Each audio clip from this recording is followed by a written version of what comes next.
नमस्कार, ये आकाशवाणी चंडीगढ़ है। अब आप रतिका से प्रादेशिक समाचार सुनिए। पहले इस बुलेटिन के मुख्य समाचार। प्रगति तंत्र के माध्यम से प्रधानमंत्री नरेंद्र मोदी की सीधी समीक्षा और निगरानी के कारण बुनियादी ढांचागत परियोजनाओं का समयबद्ध निर्माण संभव हुआ। राज्यसभा सांसद सुभाष बराला ने कहा, कांग्रेस पार्टी विकसित भारत जी राम जी योजना को लेकर भ्रम फैला रही है। पलवल से प्रयागराज के लिए माघ मेले के मद्देनजर विशेष बस चलाई गई। हरियाणा कर्मचारी चयन आयोग ने हरियाणा पुलिस में सिपाही के पदों पर भर्ती प्रक्रिया शुरू की। और आज पंजाब, हरियाणा व चंडीगढ़ में लोहड़ी की धूम, दिन भर कई कार्यक्रम आयोजित किए गए। अब समाचार विस्तार से। प्रगति तंत्र के माध्यम से प्रधानमंत्री नरेंद्र मोदी की सीधी समीक्षा और निगरानी के कारण बुनियादी ढांचागत परियोजनाओं की समयबद्ध निगरानी और जन शिकायतों का समाधान संभव हुआ है। प्रधानमंत्री द्वारा वर्ष 2015 में शुरू किए गए प्रगति तंत्र से ही हरियाणा के झज्जर में राष्ट्रीय कैंसर संस्थान का निर्माण पूरा करने में मदद मिली है। हरियाणा में स्थित ये अस्पताल प्रधानमंत्री नरेंद्र मोदी की समीक्षा के बाद केवल 3 साल में बनकर तैयार हो गया। राष्ट्रीय स्तर के इस कैंसर अस्पताल में दिसंबर 2018 से ओपीडी सेवाएं शुरू हो गई। ये अस्पताल हरियाणा ही नहीं, दिल्ली व राजस्थान के लोगों को भी किफायती इलाज मुहैया करवा रहा है। झज्जर में बने देश के इस सबसे बड़े कैंसर संस्थान में प्रोटोन थेरेपी की भी व्यवस्था की गई है। ये ऐसी थेरेपी है जिसमें प्रोटोन बीम से मरीजों के कैंसर के ट्यूमर को नष्ट कर दिया जाता है। इसके लिए अस्पताल में अत्याधुनिक मशीन है और इलाज बहुत ही सस्ता है, जबकि निजी अस्पतालों में इस मशीन से इलाज का खर्च 20 से 25 लाख रुपए तक है। केंद्रीय कार्मिक, लोक शिकायत एवं पेंशन राज्य मंत्री डॉक्टर जितेंद्र सिंह ने कहा कि विकसित भारत जी राम जी कानून हर वित्तीय वर्ष में प्रत्येक ग्रामीण परिवार को पहले के 100 दिन के स्थान पर 125 दिन के वेतन वाली रोजगार की गारंटी देता है। नई दिल्ली में आज विकसित भारत जी राम जी पर संवाददाता सम्मेलन को संबोधित करते हुए डॉक्टर जितेंद्र सिंह ने कहा कि ये योजना बुआई और कटाई के मौसम के दौरान कृषि मजदूरों की उपलब्धता सुनिश्चित करने के लिए कुल 60 दिनों की बिना काम की अवधि भी प्रदान करती है। राज्यसभा सांसद सुभाष बराला ने कहा कि कांग्रेस पार्टी विकसित भारत जी राम जी योजना को लेकर देश में भ्रम फैला रही है, जबकि इसमें मनरेगा की खामियों को दूर करते हुए इसे पारदर्शी बनाया गया है। वे आज चीन में पत्रकारों को संबोधित कर रहे थे। कांग्रेस द्वारा योजना का नाम बदले जाने को लेकर किए जा रहे विरोध पर उन्होंने कहा, कांग्रेस पार्टी केवल नाम में विश्वास कर रही है, भारतीय जनता पार्टी काम में विश्वास करती है। कांग्रेस पार्टी की एक आदत है कि जब जब इस देश के अंदर वो अच्छे काम शुरू होते हैं, देश के प्रधानमंत्री नरेंद्र मोदी जी के नेतृत्व में गरीब कल्याण की, गरीब के उत्थान की, देश की तरक्की की, युवा को दिशा देने की कोई योजना बनती है तो कांग्रेस पार्टी उसके बारे में भ्रम फैलाने का प्रयास करती है। पूर्व में मनरेगा जिसको कहा गया था, उससे पहले ये नरेगा थी, उससे पहले जवाहर रोजगार योजना इसका नाम था। जब वो नाम बदलते हैं तो उनको कोई आपत्ति नहीं है। श्री बराला ने कहा कि रोजगार के दिवस 100 से बढ़ाकर 125 कर दिए गए हैं। कांग्रेस के इस आरोप पर कि गांव में रोजगार के अवसर पैदा नहीं होते, श्री सुभाष बराला ने कहा, केंद्र में भी हमारी सरकार, प्रदेश में भी हमारी सरकार, इसलिए 40 हम देंगे। जी को चिंता करने की जरूरत नहीं, हम दोनों की व्यवस्था करेंगे। कि उन्होंने जो कहा है कि रोजगार के अवसर पैदा नहीं होते, गांव के अंदर ग्राम सभा की बैठक होगी, पारदर्शी तरीके से गांव तय करेगा, जितने काम गांव तय करेगा। 125 से अगर ज्यादा भी करेगा तो न्यूनतम गारंटी है ना, इतने को तो गाँव की सभा अगर कर देती है कि 125 दिन का रोजगार केंद्र और प्रदेश दोनों की योजना से मिलेगा, अगर उससे भी ऊपर ग्राम सभा अगर तय करती है, क्योंकि काम तो ग्राम सभा ने करवाने हैं। योजना बनेगी, योजना के आधार पे जितने दिन की मंजूरी चाहिए होगी वो मंजूरी दे करके वो काम इस योजना के तहत होगा।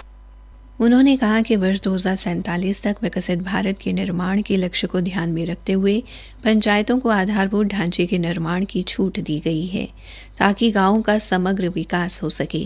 विपक्ष की मंशा पर सवाल उठाते हुए श्री बराला ने कहा कि भाजपा की नीयत और नीति दोनों साफ हैं।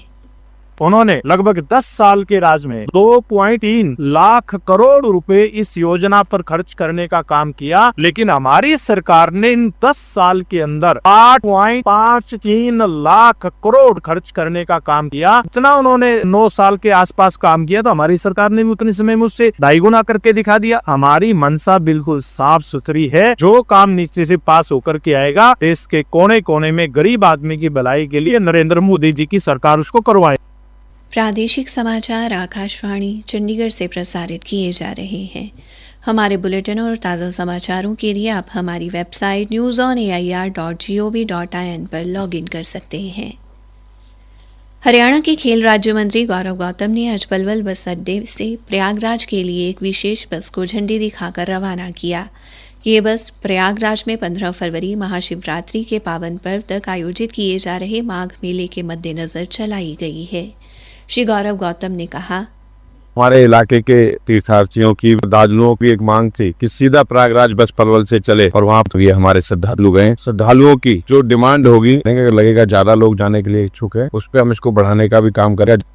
उन्होंने कहा कि सीधी बस सुविधा मिलने से श्रद्धालु बिना किसी परेशानी के माघ मेले में स्नान का लाभ उठा सकेंगे।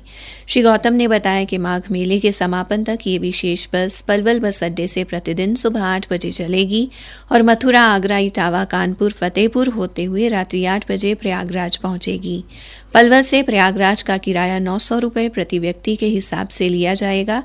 संगम स्थल प्रयागराज से बस की वापसी का समय शाम 5 बजे रहेगा। हरियाणा कर्मचारी चयन आयोग ने हाल ही में हरियाणा पुलिस में सिपाही के पदों पर भर्ती प्रक्रिया प्रारंभ की है। सरकार द्वारा कुल 5,500 पदों पर भर्ती की जाएगी, जिनमें से 4500 पद पुरुषों और 600 पद महिलाओं के लिए आरक्षित हैं तथा 400 पद हरियाणा रेलवे पुलिस के लिए हैं। हरियाणा कर्मचारी चयन आयोग के अध्यक्ष हिम्मत सिंह ने पुलिस विभाग की भर्ती प्रक्रिया को लेकर अभ्यर्थियों द्वारा उठाए जा रहे विभिन्न प्रश्नों एवं समस्याओं पर विस्तृत रूप से स्थिति स्पष्ट की है। आयु में छूट व आयु गणना को लेकर उन्होंने बताया, एडवर्टीजमेंट नंबर 14 में अप्लाई किया था, उनका एज कैलकुलेशन 1 सितंबर 2024 को होगा और नई एडवर्टीजमेंट वो 1 जनवरी 2026 से हो। फ्रेश एडवर्टीजमेंट में जो बच्चे एलिजिबल हैं नए सीईटी के थ्रू, तो एज रिलैक्सेशन एज पर रिजर्वेशन कैटेगरीज वो सभी को मिले, लेकिन बाकी जो एज रिलैक्सेशन है वो सिर्फ पुरानी एडवर्टीजमेंट के अकॉर्डिंगली ही मिले। शारीरिक परीक्षा में दौड़ से छूट को लेकर श्री हिम्मत सिंह ने स्पष्ट किया कि ये छूट केवल गर्भवती महिलाओं को दी जाएगी। रेस को लेके है कि कुछ प्रेग्नेंट वुमेन्स होती हैं इस टाइम पे, तो उनके आप सब मेडिकल सर्टिफिकेट्स देंगे, उसके बाद आप एग्जम्पशन है, लेकिन ज्वाइनिंग से पहले वो रेस का जो क्वालिफाइंग क्राइटेरिया है वो कंप्लीट करना पड़ेगा। पीएमटी पीएसटी के टाइम पे अगर किसी का प्रेगनेंसी का कोई डॉक्यूमेंट सबमिट करेंगे कमेटी के सामने, तो आपको एग्जम्प्ट कर दिया जाएगा।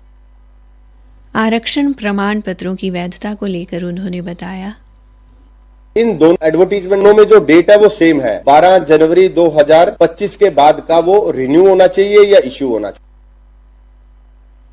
खेल राज्य मंत्री गौरव गौतम ने कहा कि आने वाले समय में पलवल जिले को खेलों का बड़ा हब बनाया जाएगा। उन्होंने कहा कि सरकार का लक्ष्य है कि हर जिले में खेलों से जुड़ा मजबूत बुनियादी ढांचा तैयार किया जाए। खेल राज्य मंत्री आज पलवल में नेटबॉल फास्ट 5 खेल प्रतियोगिताओं में सीनियर नेशनल और स्टेट नेटबॉल चैंपियनशिप में राज्य और राष्ट्रीय स्तर पर पदक जीतकर हरियाणा प्रदेश का नाम रोशन करने वाले प्रतिभाशाली खिलाड़ियों को प्रमाण पत्र वितरित करने के बाद मीडिया को संबोधित कर रहे थे। उन्होंने बताया, ये नेटबॉल के चैंपियंस थे अलग अलग जगहों पर, जहां जहां जिस जिस इलाके के हैं। 2-3 चैंपियनशिप हुई थी नेशनल और स्टेट्स। आज उनके हमारे पलवल के खिलाड़ी भी लंबे समय से प्रैक्टिस कर रहे थे, उनके लिए भी आज सेरेमनी हुई है। पहली बार इतने बच्चों ने मेडल लिया है। 20 के करीब खिलाड़ी थे अलग अलग चैंपियंस। युवा साथी खेल के क्षेत्र में आगे बढ़ने का प्रयास करें। खेल ही एक ऐसा माध्यम है जो शरीर को स्वस्थ रख सकता है। स्वस्थ शरीर ही स्वस्थ समाज की परिकल्पना कर सकता है। बस मेडल लाएं, नौकरी प्राप्त करें। इस प्रकार की जो नायब सिंह सैनी सरकार की खेल नीति है उसको लेकर युवा फायदा भी उठाए। आज पंजाब, हरियाणा और चंडीगढ़ में लोहड़ी का त्योहार धूमधाम से मनाया जा रहा है। लोहड़ी पर्व पर बाजारों में मूंगफली, रेवड़ी व लोहड़ी का अन्य सामान खरीदने वालों की भीड़ रही। अंबाला जिले में लोहड़ी के उपलक्ष्य में विभिन्न संस्थानों में अनेक कार्यक्रम आयोजित किए गए, डीएवी पब्लिक स्कूल नारायणगढ़ में वैदिक मंत्र उच्चारण के साथ हवन का आयोजन किया गया। अंबाला जिला युवा विकास संगठन व महिला बाल विकास विभाग के संयुक्त तत्वावधान में ग्राम नडियाली में लोहड़ी पर्व कन्याओं के नाम महोत्सव का आयोजन किया गया। अंत में मुख्य समाचार एक बार फिर। प्रगति तंत्र के माध्यम से प्रधानमंत्री नरेंद्र मोदी की सीधी समीक्षा और निगरानी के कारण बुनियादी ढांचागत परियोजनाओं का समयबद्ध निर्माण संभव हुआ। राज्यसभा सांसद सुभाष बराला ने कहा, कांग्रेस पार्टी विकसित भारत जी राम जी योजना को लेकर भ्रम फैला रही है। पलवल से प्रयागराज के लिए माघ मेले के मद्देनजर विशेष बस चलाई गई। हरियाणा कर्मचारी चयन आयोग ने हरियाणा पुलिस में सिपाही के पदों पर भर्ती प्रक्रिया शुरू की। और आज पंजाब, हरियाणा व चंडीगढ़ में लोहड़ी की धूम, दिन भर कई कार्यक्रम आयोजित किए गए। इसी के साथ ये समाचार बुलेटिन समाप्त हुआ।